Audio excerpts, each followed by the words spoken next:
What kind of steps or actions can you include in an automation or a workflow for an online event? Now, really, the answer to that is anything you want. The sky's the limit when it comes to creating workflows, and the actions that you might want your workflow to take could be very different to mine depending on how you run your business. But I thought I would take a moment today. I've just been updating my template for 2025, and I thought I'd give you a sneak peek on what my template looks like for when I am running an online event. So this could be, for instance, a webinar. It could be a live stream that I'm running. It could be one of my live workshops that I'm running inside my Legends Lab. You get the point. So inside our automated workflows, I go in first of all and create a brand new workflow from scratch. But here is my template, and I'm going to show you some of the steps that I have in mind. And remember, this isn't the right way. It's just a way of how you can do this. Now, at the moment, this is a template that when I have an event running, I get my team to duplicate or clone this particular template in here. So they click on the three dots and press duplicate workflow, and they would then rename this workflow with the specific name of that particular event and the date that it's running. Now, the trigger would change depending on whether this is a paid event, and therefore, because I sell my events from the funnels section inside Techmatics, the trigger for when you are selling from the funnels is a trigger called order form submission.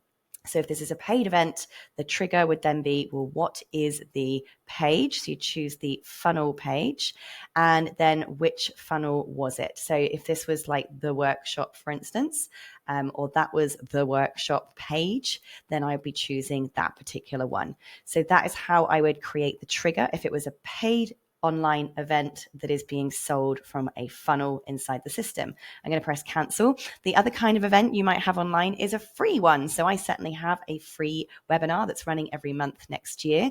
If that was the case, I would actually make my trigger just simply an opt-in form. So that way we're going to press trigger, type in form, and form submitted is the trigger if I'm running a free event. Now, again, those are not the only ways to trigger an event. I'm just telling you how I do mine. Free event is just an opt-in form. A paid event for me is a checkout inside a funnel. Boom. Now, got the triggers out of the way.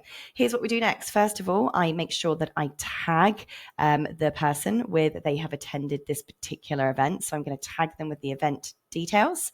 Then we're going to create or update the opportunity. This means move the stage that they are in inside the customer journey. By doing this, we are also updating the statistics on our main dashboard. This is what determines our conversion rates, our sales rates, our opt-in rates, whether people have moved from leads into one sales and so on. So here I have create or update an opportunity. We choose which pipeline they are in and which stage of that pipeline they have moved into depending on what event this is. Is it a free event? If it is, they stay a lead. If it's a paid event, they might move to the particular stage in the pipeline that represents that in my business. But that will then update the dashboard and is also going to move the lead along in my particular customer journey. So there we got a little bit of a note there. By the way, how do you create these notes? Over here, you've got sticky notes, and you can add sticky notes to your workflows as well. So if you do have staff or assistants working with you, I do find that where I've got templates like this that I've created, adding these sticky notes just makes sure that the staff know what things they need to check that they've edited every time they've cloned and reused this template.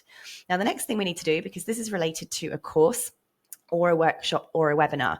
And in my particular business, I usually have replays available. So they need to be granted access to either the portal where the links are going to be held. Maybe there's a community area attached to that.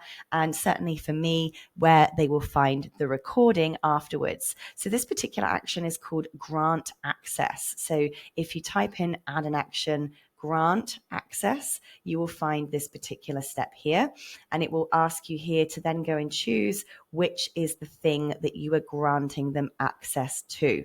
Now, of course, you have to have gone into the courses area and created the holding place for this first and press publish. In the first lesson, when this is obviously an event that hasn't happened yet, the first lesson will just say, here's the date, here's the time, here's the Zoom link or whatever link it is being hosted in. The recording will be uploaded in in this place after X date.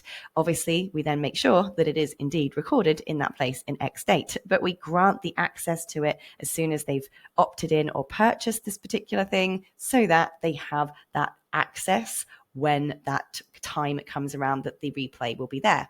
Then, of course, the all-important registration confirmation email. So that's going to say, thanks and congratulations. Here's what's going to happen. Here's how to access it. Here's whatever information your people are going to need. Now, this is a funny one, but this is something I do. Business is hard. And personally, I curate every opportunity possible to get a dopamine hit and a sense of win from my business activities. So I create something called an internal notification, which I send to myself. And the subject is, woohoo, contact name has joined the workshop. And this is literally a message I send myself. Yay, the contact first name has joined this workshop. Do a victory dance and feel the good vibes of success. Sometimes we add in, have a pina colada, right? But this is just so that you get an email that tells you that, yay, somebody has signed up to your thing. You get a nice little dopamine hit and a moment of woohoo.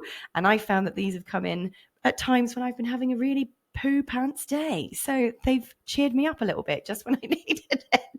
How to manufacture dopamine and good vibes in your business. Do a woohoo message in your workflows. Then what we're going to do is we need to tell the system when is the date that this event is actually running, because from this point onwards, the system needs to know when the event is happening so that you can do time-based notifications, emails, and so on. So here we're going to add an event start date. That's what the action is called, event start date. And we're going to tell the system on the specific day and time, this is the specific day and time that this event is going to start. It's going to physically happen. Now that the system knows that, we can say wait until, so we can do a wait step and say wait until 30 days before the event happens, and then send the email that says, see you in 30 days time. Then we can do like a 7 days before, a wait until 1 day before, there we go, wait until 1 day before the event, and then send them a 1 day to go. But you could see here, I could do that 10 days to go, 7 days to go, blah, blah, blah. Because the system now knows when it's running, all you got to do is add in a wait step and tell it to wait until X days or hours or minutes before the event. And indeed, after the event. So you can even wait until 3 hours after the event takes place, right? This is all very clever stuff.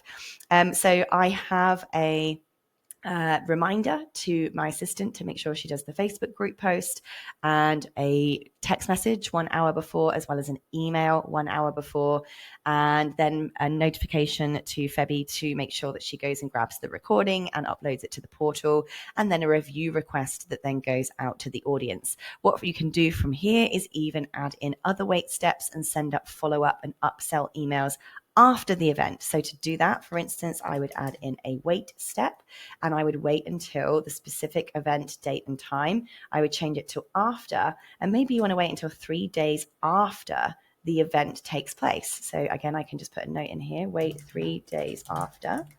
Okay, and then I can go in and now add in some kind of follow-up message that might go in here. So have you thought about joining the Legends Lab? Would you like to book some kind of strategy call with me? Blah, blah, blah. Okay, let's press save. So now we've got a template that can be duplicated and basically edited and tweaked from that point onwards for every future event that takes place. If you've got any questions, let me know. Otherwise, happy teching.